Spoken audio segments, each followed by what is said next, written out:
한국항공우주산업의 RPA 구축 사례라고 이제 제목을 적어놨습니다. 실제 이제 브로셔나 지금 보시는 그 책자에 보시면 성공 사례라고 적어놨습니다. 근데 저는 끝까지 성공 사례가 아니라 구축 사례로 발표를 하게 돼서 장표는 구축 사례로 되겠다고 보시면 되겠습니다. 왜 이제 성공 사례라고 표현하기가 좀 쉽지가 않냐면 뒤쪽에 이제 충분히 설명을 드리겠지만 성공의 길은 사실상 멀다고 봅니다. 그래서 이제 구축 사례라고 표현을 해놨고 그게 많은 좀 요 자리에 계신 도입을 위한 도입을 준비하고 계신 업체들에서는 좀 많은 인사이트를 가져가기 위한 목적으로 이 자료가 만들어졌다라고 보시면 될 것 같습니다. 그 다음에 이제 관련된 업체에 죄송한 말씀이지만 처음에 이 이제 발표 요청이 접수가 됐을 때 초안이 업체에서 왔는데 대부분에다가 이제 업체에 관련된 이야기들이 많았는데 처음부터 끝까지 조사 하나까지 제가 처음부터 끝까지 작성을 다 했고 그 많은 인사이트를 드리기 위해서 장표가 준비됐다라고 보시면 될 것 같아요. 자, 일단 그 발표 순서는 저희들 한국항공우주산업이 도대체 뭐 하는 업체인지 뭐 아시는 분도 계시겠지만 거기에 대해서 설명을 좀 드릴 거고 그 다음에 이제 종합적으로 구축했던 이제 경과, 그 다음에 결과, 그 다음에 이제 저희들이 가지고 있는 발전 방향 로드맵, 그 다음에 이제 시사점 이 순으로 보고를 드리도록 하겠습니다. 자, 한국항공우주산업 백문이 불여일견이니까 간단한 동영상을 좀 준비했습니다.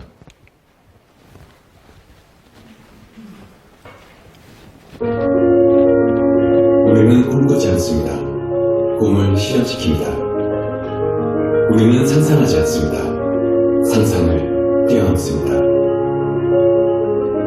항공기 출고를 위해 수행 환장의 두면을 그리고 최초의 비행을 위해 수많은 시간을 묵묵히 준비해왔습니다. 그렇게 우리는 끊임없이 스스로를 성장시키며 미래로의 비상을 준비해왔습니다. 하늘을 향한 노력, 가능성은 현실이 되었습니다. 다양한 항공기 개발에서 글로벌 민항기 제작사의 핵심 파트너로 성장해온 시간들, 이제 우리의 기술로 우리의 하늘을 지키고 더 나아가 세계의 하늘을 누빕니다. 그것은 우리의 자부심이 되었지만 이에 안주할 수 없습니다. 한치의 오차도 없는 완벽한 기술로 더 안전한 하늘을 만들고 세계와의 경쟁 속에서 스스로를 더 강하게 키워갑니다. 그동안 더 빠르게, 더 높이, 더 멀리 날 수 있는 방법을 연구해왔다면 이제 우리는 그 기술의 가치를 생각합니다. 삶을 변화시키고 보다 스마트한 세상을 열기 위해 무한한 가능성을 제시할 때 기술은 비로소 진정한 가치를 갖게 될 것입니다.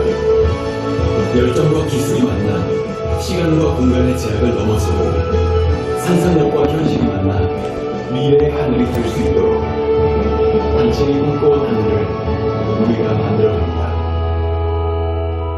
꿈을 넘어 현실로 미래로 날아올라. 카이. 박수 한번 치세요.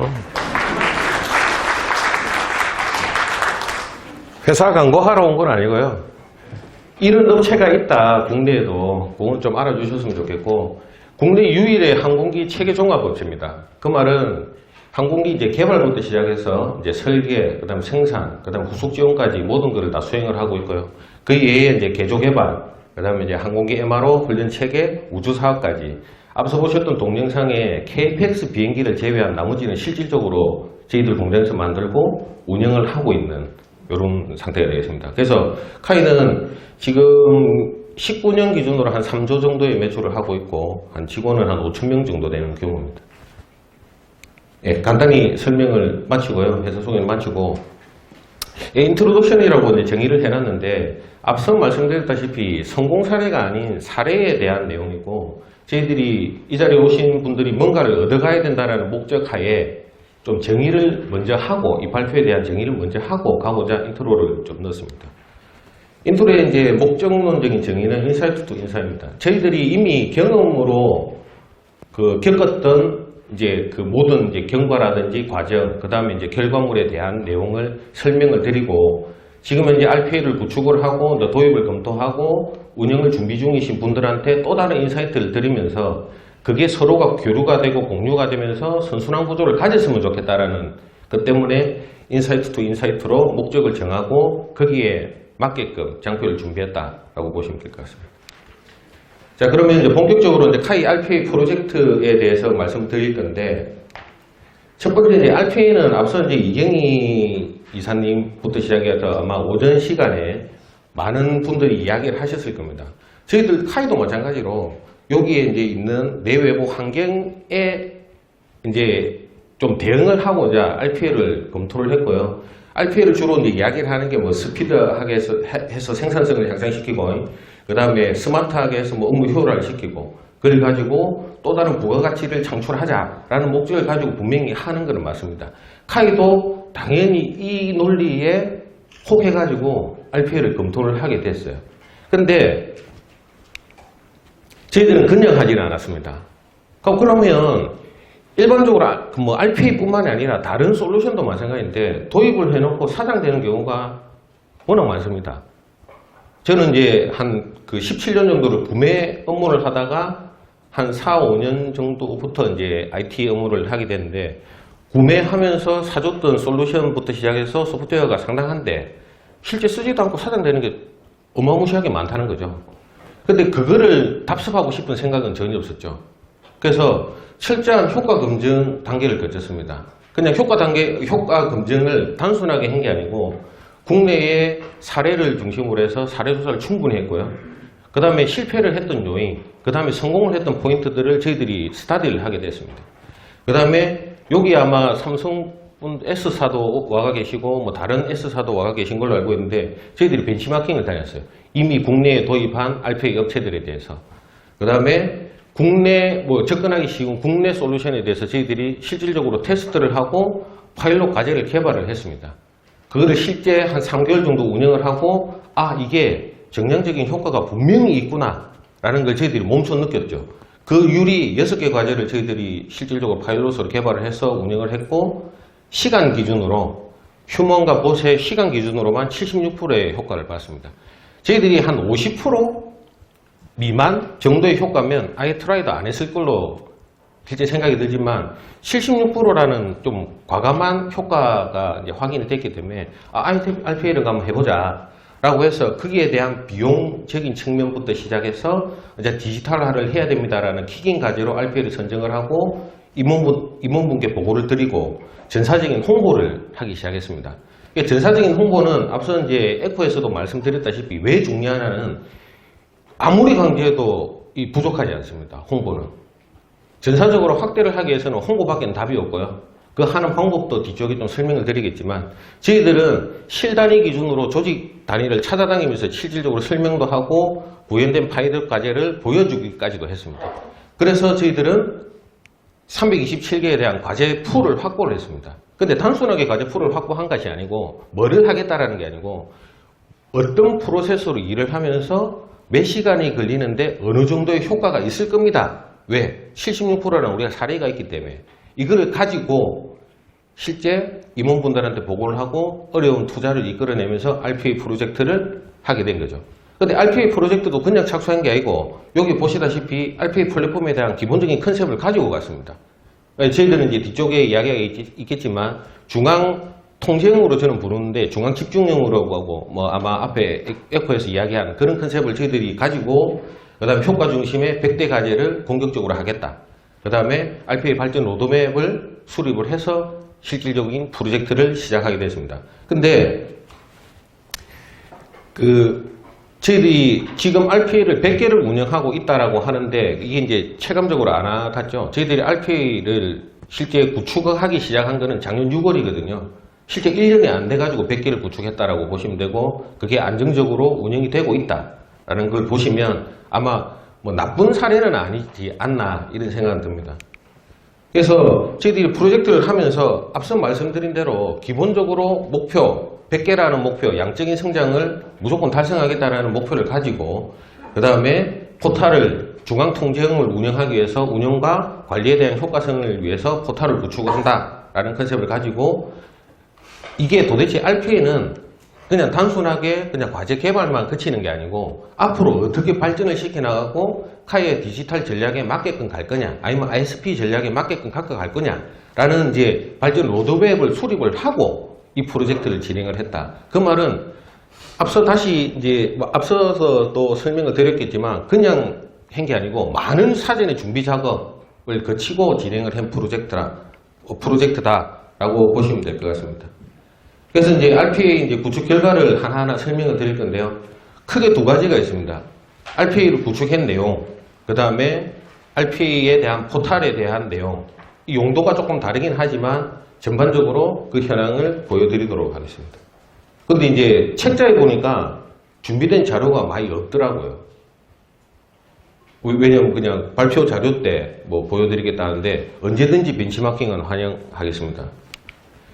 자, 일단 여기 위에 있는 거는 저희들 이제 RPA 과제 개발한 추이를 보여주는 거고요. 실질적으로 RPA 그 포탈에 있는 내용입니다. 그 다음에 이제 밑에는 거기에 맞게끔 저희들이 포탈을 연계한 내용이고요. 예. 사진에 집중하지 마시고 발표하는 저한테 좀 집중을. 농담입니다. 그러니까 제가 아까 이경희 이사님 발표하실 때 이경희 이사님이 이 농담을 딱 던졌는데 안 웃으시더라고요. 아, 이 서울분들은 잘 안 웃나? 이 생각했는데 웃으시네. 자, 실제 저희들은 RPA 과제를 개발할 때 그 19년 6월부터 시작해서 전체적으로 19년 12월 달에 100개의 과제를 완성을 했습니다. 한데 이제 6단계로 나눠서 에자일 방식으로 6단계로 과제를 개발하고 운영에 반영을 했죠. 그 말은 이제 15개를 개발해서 바로 운영에 투입을 하고 효과를 계속적으로 창출을 했다는 거죠. 단계별로. 그리고 가장 중요한 포인트인 저희들이 역량을 내재화를 시켰습니다. 지금 이제 여기 제 팀원도 와가 있는데 RPA 전문가, 역량이 내재화된 전문가가 한 명 와가 있습니다. 네, 실제 개발을 지금 하고 있고요. 그래서 기본적으로 이제 효과가 RPA는 누가 봐도 명확하게 드러납니다. 그러다 보니까 이런 에자일 방식으로 적용을 했고 그를 효과적으로 운영 관리하기 위해서 역량도 내재화했다. 근데 더 중요한 거는 이게 제일 중요합니다. 저희들이 6개월 만에 100개를 했다는 이야기는 거의 한 달에 한 15개, 20개를 개발해야 된다는 이야기거든요. 근데 RPA를 하기 위해서는 사전에 프로세스도 정의해야 되고요. 현업이 와서 참여도 해야 되죠. 그래야 프로세스를 이해할 거고 개발하는 사람이 그걸 알아야 코딩도 할 거고 프로그래밍 할 거 아닙니까? 그 시간이 무제한 든다는 거죠. 저희들은 사전에 준비를 많이 했는데도 불구하고 저희들이 1개월이라는 추가적인 시간이 소요가 됐고 실제 개발을 하면서 발전한 거죠. 하지만 이게 사전에 준비가 되지 않으면 비용도 많이 드실 거고 시간도 많이 소요가 되실 거다라는 거죠. 그만큼 이게 사전 준비 중요하다. 근데 그냥 과제풀만 한 게 아니고 앞서 말씀드린 대로 프로세스도 정의 다 하고 시간도 측정하고 이게 가능하냐 안 하냐에 대한 그 여부도 저희들은 이제 내부적인 기준에 의해 갖고 타진도 다 했다는 거죠. 그 다음에 이제 포탈 구축 부분인데 한 50개 정도 되는 시점에 저희들이 실제 과제 확인하고 예약하고 실행하는 단계에 대한 부분을 1차적으로 오픈을 해서 운영을 시켰고요. 그 다음에 이제 대시보드, 성과 관리하는 대시보드, 그 다음에 헬프 데스크라고 이제 개발 관리하는 부분을 오픈해서 실제 지금까지 운영을 하고 있습니다. 요거는 조금 뒤에 보면 상세하게 어떻게 포탈이 구축되어 있는지 그 사례를 볼 수 있도록 하겠습니다. 자, 다음은 과제 현황 부분입니다. 저희들이 이제 100개 과제를 운영을 하고 있고 앞서 말씀드린 대로 그 홍보를 위해서 45개실을 일일이 찾아다니면서 설명을 했습니다. RPA가 이런 게 있어요. 과제 주세요. 근데 뭐라고 했냐면 야 그거 엑셀의 매크로 아니야? 야 그거 폭스프로로 짜도 짜. 대부분의 반응이 그렇고요. 그러면 야 현업이 참여 안 해도 버튼만 누르면 돼. 이게 현업의 반응입니다. 100%. 그래서 이거 보시면 특이한 케이스가 총 100개 기준으로 해서 실 기준으로 보면 한 36%인데요. 팀 기준으로는 16%밖에 안 돼요. 실제 이 과제를 운영하는 팀은. 근데 특이하게 기체, 뭐 해외, 이런 식으로는 파란색으로 되어 있는 사람들이 78%를 차지하고요. 본부 기준으로는 총 5개 본부가 있는데 2개 본부가 92%를 차지합니다. 불균형이 엄청나게 있죠. 이 이유가 왜 있냐라는 거는 뒤쪽에 제가 이제 시사점이나 이런 데서 한 번 더 설명을 드리도록 하겠습니다. 하지만 이게 RPA가 가지는 특성이다, 운영의 특성이다라는 걸 인지를 하셔야 돼요. 네. 그 다음에 이제 유형 기준으로 보면 뭐 말할 것도 없이 사실상 단순한 자료 추출해서 가공, 공유하는 단순 업무 위주입니다. 하지만 저희들은 여기서 그만둘 생각은 RPA가 전혀 없고요. 앞서 이제 왜 성공이라고 말하지 않는 이유가 사실은 여기에 있습니다. 지금 현재로서는 그냥 단기 성과 위주의 단순 업무 위주로만 RPA를 지금 적용을 하고 있는데 그렇게 가고 싶은 생각도 없고 지금 당연히 파일럿으로 더 다른 이제 IT 신기술과 융합을 하는 준비를 지금 하고 있는 상태입니다. 자, 그 다음에 이제 구축 효과입니다. 앞서 이제 말씀드렸다시피 RPA는 단기간 내의 성과가 너무나 명확합니다. 도입하시면 그거는 필히 느끼실 거예요. 자, 지금 보시면 저희들이 실제 100개가 된 게 12월이잖아요. 12월 이후에 전체적으로 3,600개 정도가 실행이 됐고요. 그 다음에 금액 기준으로는 8.7억입니다. 저희들이 이제 산정하는 ROI의 정량적인 효과 8.7억 산출 방법은 휴먼 대 봇의 시간의 갭, 그 다음에 그거에 의해서 발생되는 이제 유주 시간의 창출, 이 두 가지를 가지고 저희들은 이제 정량적 효과를 산정하는데 오늘 아침에 이제 제가 이제 출근했다가 이제 서울 오는 버스를 탔는데 오늘 아침에 4,000회가 넘었고요. 효과 금액이 10억이 넘었습니다. 지금 보시면 4월 17일 기준이죠. 한 15일 만에 금액이 또 2억 정도가 추가가 된 거죠. 그 정도로 효과는 명확합니다. 하지만 운영과 관리, 앞서 보셨던 그런 불균형들을 없애야 될 숙제는 RPA가 당연히 무조건 가지고 있다라고 이해를 하셔야 되고, 그 다음에 이제 정성적 효과 부분인데 여기서 강조를 드리고 싶은 부분이 하나 있습니다. 정성적 효과는 그 RPA를 도입하고자 하는, 그 다음에 RPA를 공고하는 업체들이 이야기하는 목적과 다르지 않습니다. 적시성도 확보됐고요, 유예시간도 확보됐죠. 보이지 않습니까? 근데 요거 특이한 게 저는 정량적인 효과보다 사실은 정성적인 효과를 더 강조드리고 싶은 부분이 이 부분입니다. RPA를 도입을 하면서 맛을 본 사람들은 다시 RPA를 하고자 프로세스를 자기 스스로가 혁신을 하더라고요. 그 사례를 저희들이 본 거죠. 경험을 하면서 100개라는 그 많은 케이스에서. 그 말은 전사적인 프로세스 혁신의 툴로서의 RPA가 가치가 충분히 있다라는 그가 정량적인 사실 임원들이나 관리자분들이 관심 있는 정량적인 효과보다 더 효과적이고 봐야 될 포인트지 않냐라는 생각이 듭니다. 자, 그 다음에 이제 RPA 포탈 부분입니다. RPA 포탈은 죄송한데 물 좀 주시면 안 될까요? 아, 죄송합니다. 없네요. 자, RPA 포탈 부분입니다. RPA 포탈은 뭐 앞서 이제 이경희 이사가 에코IT의 이경희 이사가 많이 이야기를 했지만 실제 사례는 못 보여드렸으니까 그걸 보신다고 생각하시고, RPA 포탈은 크게 이제 관리 기능과 이제 실행 기능 두 가지로 지금 크게 구성이 되어 있고요. 이제 그 상세한 내용은 뒤에 참조 자료로 이래 구체적으로 좀 보여드리도록 하겠습니다. 자, RPA 포탈은 제일 큰 게 대시보드가 되겠습니다. 이 대시보드는 가시성부터 시작을 해서 RPA가 운영되는 모든 측면을 한눈에 가장 중요한 포인트에 대해서 확인을 할 수 있어야 됩니다.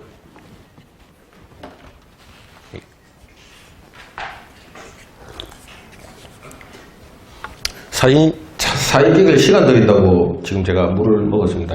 빨리 찍으시고. 이 에코 이거 보여줘도 되죠? 자, 그 포탈의 이제 대시보드는 크게 네 가지로 구성이 되어 있습니다. 첫 번째 효과를 보는 ROI, 그 다음에 이제 봇의 활용 상태를 보는 사용률, 그 다음에 이제 그 과제의 실행 성공, 실패 여부를 확인하는 이제 성공률, 그 다음에 진행 과제에 대한 아까 보셨죠? 이 내용이 진행 과제 현황을 보는 요 크게 네 가지 카테고리로 되어 있고, 관리자분들은 이것만 봐요. 딴 거 안 봐요. 원래 이게 이 컨셉이 이쪽에 파란색 부분이 원래는 이 컨셉이 아니었고요. 자, 8억이야. 9억이야. 9억인데, 자, 그러면 한 사람당 예를 들어서 연봉이 1억이라 치면 8명 없어지네. 여기다 8명 표시해줘.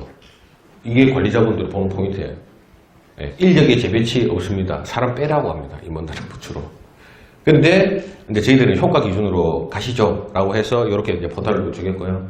근데 이거 말고 사실 포탈에서 가장 중요한 부분은 저는 사용률과 성공률이라고 봅니다. 자, 사용률 요거 보시면 저희들이 지금 100개 과제를 운영하는데 봇을 저희들이 산 거는 15개 봇을 샀고요. 그 중에 관리자용 5개를 제외하고 10개의 100개의 과제를 운영하고 있습니다. 상당하죠. 근데 전체 사용률은 22%밖에 안 돼요. 근데 앞서 효과에서 보셨다시피 저희들이 거의 3,600회, 오늘 기준으로 4,000회라는 RPA 과제를 실행을 했는데도 실제 사용률은 22% 수준밖에 안 됩니다. 사용률이 낮은 거 아니냐? 아닙니다. 절대 프로젝트 처음에 시작할 때 업체분들은 10개 가지고는 100개 과제 택도 없습니다라고 이야기했거든요. 근데 실제 저희들은 단순한 아이디어지만, 뒤에 보시겠지만 단순한 아이디어지만 그 아이디어를 적용을 해서 이거를 실현을 했다라고 보시는 게 더 맞다. 그 뒤에 아이디어는 다음 장에서 보여드리도록 하겠습니다. 그 다음 이제 성공률인데 이게 홍보의 효과에 100% 영향을 줍니다. 확산과 홍보가 아무리 강조해도 지나치지 않다고 말씀드렸는데 성공을 해야만 RPA 과제가 도출이 되고요. RPA를 계속 해달라고 이야기를 합니다. 근데 성공은 RPA의 기술적 문제가 절대 아닙니다. 오류를 발생시키는 이유는 전부 다 외부적인 환경. 현업 지가 잘못한 거. 지가 잘못했는데 우리 보고 RPA가 문제라고 이야기를 해요. RPA의 기술적인 문제는 하나도 없어요. 지가 예를 들어서 많은 어플리케이션들이 연결이 돼가 있는데 지가 ERP에다가 SR을 신청을 해서 폼을 바꿨거나 테이블을 바꿨어. RPA는 그걸 인식을 못해. 그래가 죽는 경우가 많죠. 그러니까 외부적인 영향이 더 크다는 거지. 근데 그걸 모르지만 RPA를 관리하는 입장에서는 성공률을 분명히 관리를 하셔야 되고요. 이거 밑단에 더 중요한 거는 변경관리가 실행이 돼야 된다라는 겁니다. 자, 그 다음에 이제 중요하다고 말씀드렸던 것 중에 포탈 화면 중에 하나인데 과제 실행 부분입니다. 요거는 과제에 대한 자기 과제에 대한 내용을 바라보는 거, 정보, 그 다음에 예약된 내용을 보는 거, 그 다음에 실제 실행하는 구조로 되어 있고요. 그 다음에 이제 이게 22%를 달성한 핵심적인 요인인데 아주 심플합니다. 단순한 논리였죠. 극장식, 극장 예매식. 저희들이 최소 예약 단위를 30번으로 분리를 했고요. 그 다음에 이제 실제 실행된 과제의 실적 데이터, 실행 시간 실적 데이터를 기준 정보로 해서 자기가 예약이 가능한 형태대로 기본 기준 정보를 관리를 하고 언제든지 봇의 가용성과 날짜와 시간을 확인하고 예약을 해서 실행을 시킬 수 있도록 구조를 만든 거죠. 그러다 보니까 뒤에도 이제 그 카운트된 내용도 보시겠지만 3,000회, 4,000회까지도 지금 현재 실행이 되고 성공률을 가진다는 거죠. 그래서 아주 심플한 내용이지만 효과적이다. 그래서 100개의 과제를 지금 현재 10개의 봇으로 22%의 가동률을 가지고도 사용을 하고 있다라는 이야기입니다. 자, 그 다음에 이제 요거는 실제 화면은 아니고요. RPA 포탈에 있는 통계 기능에 대해서 이제 집계된 내용을 이제 도식한 그래프입니다. 자, 보시면 저희들이 이제 실제 그 100개 과제가 완성된 19년 12월부터 지금 현재까지 4월 요때 만든 게 이제 4월 중순쯤일 것 같은데 4월 22일이네요. 22일인데 요 이제 4월달 빼고 요 보시면 한 700개 가까이의 실질적인 그 러닝의 트리거가 있을 거예요. 그 다음에 성공은 그 650회, 실패율이 한 12% 정도 이래 발생을 하고 있습니다. 그게 평균치로 거의 유사하죠. 4월달도 마찬가지고. 네. 그 다음에 여기 보시면 RPA의 진짜 특성인 주말에 사용 주로 하는 거, 그 다음에 업무 시작 전에 새벽에 하는 거, 이 현상이 실질적으로 일어나고 있습니다. 이제 RPA를 이야기를 할 때 24/7 이야기를 하는데 실제 실행도 사람들이 그렇게 하고 있다라는 게 이제 저희들이 트렌드로 보이는 거죠. 네. 그 다음에 이제 그 통계 2번인데 이거는 과제별 실적입니다. 보시면 10회 이상이 거의 뭐 75%, 그 다음에 이제 10회 미만이 한 25%, 10회 미만은 대부분 다 이제 월 소요가 있는 과제들이 대부분을 차지하고요. 나머지 한 50회 이상이 되는 게 거의 18% 정도 되는데 이 구조 자체도 그 50회 이상을 실질적으로 실행했다는 이야기는 언제든지 자기가 들어와서 지가 원하는 데이터를 받아갈 수 있는 구조, 아까 극장식 예약, 그거의 전체적인 효과고 이 효과는 기본적으로 정량적인 효과, 관리자분들의 임원분들이 좋아하는 그 정량적 효과에 영향을 주는 거죠. 그래서 이제 저희들은 그걸 기준으로 해서 RPA에 대한 보트에 대한 운영 최적화도 시켰지만 기대 효과도 증가시키는 일석이조의 효과를 보고 있다라고 이제 보고 가면 뭐 진짜 시간이 뭐 너무 짧아서 그 22%밖에는 되지 않느냐 이렇게 보실 수도 있는데 이 시간대를 보시면 1시간 미만이 한 74% 정도 됩니다. 과제 기준으로 보면. 그 다음에 1시간 이상이 되는 게 한 26%인데 저 중에는 하루 종일 돌아가는 것도 있어요. 과제가 이제 결산 지원하는 것 같은 경우에는. 자, 근데 1시간이 짧냐? 아닙니다. 1시간은 이게 앞서 효과를 보셨다시피 82%의 저희들이 시간 절감 효과가 있다고 그랬죠. 사람이 하면 13시간이 소요되는 일을 1시간 만에 한다는 겁니다. RPA는 효과는 다시 한 번 더 말씀드리지만 명확하다. 하지만 운영관리는 분명히 하셔야 된다라는 겁니다. 자, 이게 이제 운영관리에 대한 내용 부분입니다. 자, 이게 사용자 만족도는 저희들이 과제 오너들 중심으로 해서 계속적으로 정기적으로 하고 있습니다. 요번 그 연도도 지금 현재 사용자 만족도를 이제 뿌려놓고 왔는데 보시면 만족도가 87% 정도 됩니다. 상당히 높은 거죠. 다른 뭐 IT 업계에 일을 하거나 IT 조직에서 일하시는 분들은 고객 만족도 조사를 실시를 하면 뭐 많아봐야 한 70, 80 언더 이 정도 수준인데 거의 90점에 가까운 만족도를 가지고 있습니다. 근데 그 중에 현업이 참가해야 되는 프로세스 영역에는 한 80% 정도. 하지만 그 결과에 대한 만족도 수준은 거의 93점 정도의 만족도를 가지고 있습니다. 이 기준으로 해서 조사된 VOC를 별도로 분리를 해보면 뭐 이래 프로세스 개선이라든지 뭐 적용 범위를 확대하는 기술적인 발전을 제외한 요 에러와 피드백 부분이 특이하게 나오는데요. 확인이 되는데요. 이 부분이 왜 중요하냐면 저희들이 IT 조직이든 아니면 RPA를 관리하는 사람들이 잘못한 게 아니고 앞서 말씀드린 데 외부적인 환경, 현업의 잘못에 의해서 발생되는 이유들이 대부분이지만 기본적인 요 만족도, 여기 이제 저희들이 많이 받은 요 93점 정도 받은 거에 직접적인 영향을 주는 요소입니다. 에러가 발생하면 안 쓴다는 거죠. RPA가 구리다. 안 쓰게 되고, 안 쓰게 되면 과제가 도출이 안 되고, 과제가 없으면 RPA는 사장이에요. 저희들이 벤치마킹부터 시작해서 케이스 스타디를 많이 했다고 말씀드렸는데 대부분의 실패한 사례는 과제가 없었습니다. 과제가 있어야 분명히 이 RPA는 계속적으로 발전을 해나갈 거고요. 근데 과제만 있으면 되는 게 아니고 이 에러하고 피드백도 정확하게 하고 운영 유지 관리를 할 수 있어야 된다. 이게 핵심의 키다라고 보시면 될 것 같아요. 자, 그 다음, 이때까지는 이제 저희들 카이가 구축한 이제 구축 사례, 경과하고 사례를 말씀드렸습니다. 근데 말씀드렸다시피 저희들은 그냥 머물지 않는 로드맵을 가지고 있습니다. 근데 RPA가 중심이냐? 중심은 아닙니다. 그래서 그 관련돼서 이제 발전 방향을 조금 보여드리도록 하겠습니다. 정말 고맙게도 이제 저희들은 오토메이션 애니웨어하고 국내 솔루션 한 개를 두 가지를 쓰고 있는데 오토메이션 애니웨어에서 저희들 카이를 진단을 했습니다. 프로젝트 막판에 진단을 했는데 고맙게도 이제 어드밴스 단계로 이제 진단을 했어요. 근데 개인적으로는 동의를 하진 않습니다.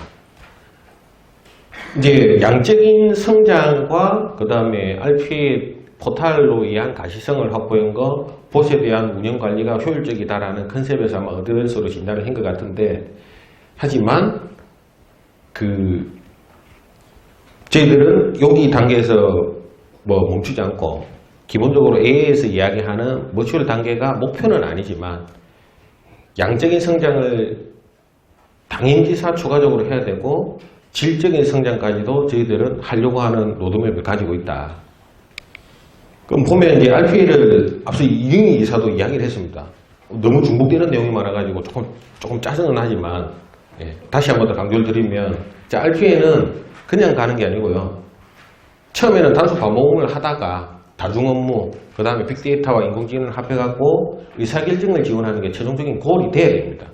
근데 RPA 지원할 수 있냐? 절대로 못합니다.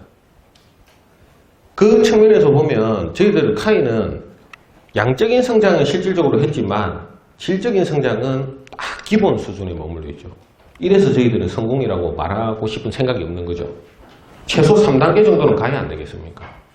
그래서 저희들은 지금 뭐를 하고 있냐면 여기 보시다시피 프로세스 마이닝과의 파일럿을 준비를 하고 있습니다. 말씀을 안 드리고 이제 넘어갔지만 앞에 이제 과제 327개 나왔을 때 과제가 추진 동력이라고 말씀드렸는데요. 과제를 달라고 하면 절대 안 줘요. 저희들이 능동적으로 찾겠다. 능동적으로 찾기 위한 진화를 위해서 프로세스 마이닝을 저희들이 지금 현재 파일럿을 하고 있고 테스트를 하고 있습니다. 그 다음에 최종적인 골은 머신러닝과 인공지능 기술을 융합을 해서 저희들이 가고자 하는 최종적인 디지털 사무자동화의 디지털화의 목적인 개인 업무 자동화 플랫폼을 구현을 하려고 하고 있습니다. 그 중에 RPA는 하나의 툴이 될 예정이고요. 거기에 따라서 이제 저희들은 전사 확대하고 양적 성장 이것만 하는 게 아니고 신기술 융합을 해서 질적 성장까지도 달성을 하겠다라는 이제 목표를 가지고 있습니다. 자, 거기에 대한 이제 실행 전략으로 보면 저희들 양적 성장과 질적 성장을 주도할 전문 인력을 육성할 건데 아마 COE라고 하는 컨셉과 비슷한 컨셉이고요. 그 다음에 사용자 중심의 변경 관리까지 저희들이 다 모니터링을 할 수 있는 라이프 사이클 관리 체계를 조금 더 고도화를 할 거고, 그 다음에 이제 능동적으로 과제를 도출할 수 있도록 기술을 고도화를 시킬 거고요. 그 다음에 이제 중앙 집중형 통합 모니터링 체계를 할 수 있는 그 RPA 체계를 만들겠다라는 이제 4가지 실행 전략을 가지고 실제 지금 요 4가지를 복합적으로 시행을 하고 있다라고 말씀드릴 수 있겠습니다. 자, 이때까지 저희들이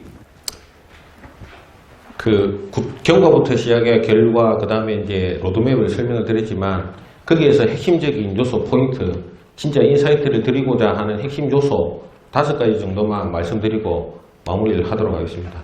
자, 일단 거버넌스 상당히 중요합니다.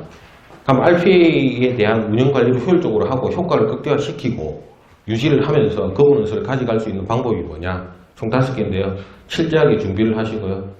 효과 중심적으로 해석을 하시고 로드맵을 가지셔야 됩니다.